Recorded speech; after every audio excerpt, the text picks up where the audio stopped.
आता घेऊया टॉप 9 मोठ्या बातम्यांचा आढावा। लाडक्या बहिणींना 1 लाखांपर्यंत कर्ज मिळणार। 1,500च्या मानधनातून हे हप्ते वळते होणार। एकत्र येऊन व्यवसाय करण्याची ही संधी मिळणार।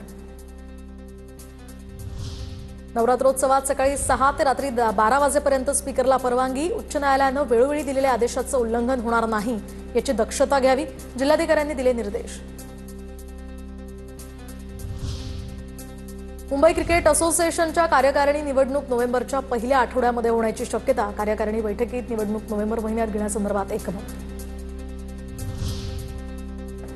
कल्याणच्या कोळसेवाडी पोलीस ठाण्यामध्ये तरुणांचा राडा। तक्रार करण्यासाठी आलेल्या एकाच गटातील तरुणांमध्ये हा वाद।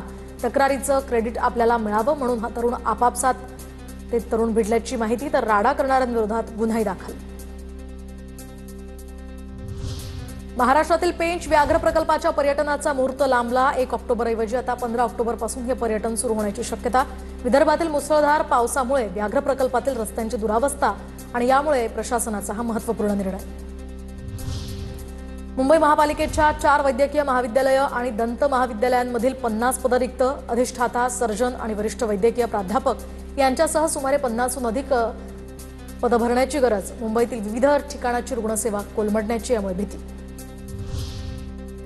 शासकीय रुग्णालयांमध्ये अस्वच्छता आढळल्यास संबंधित अधिकाऱ्यांवर आता कारवाई होणार। आरोग्यमंत्री प्रकाश आंबेडकर यांचे निर्देश। रुग्णांना पौष्टिक आणि दर्जेदार आहार देण्याचे सुद्धा आदेश।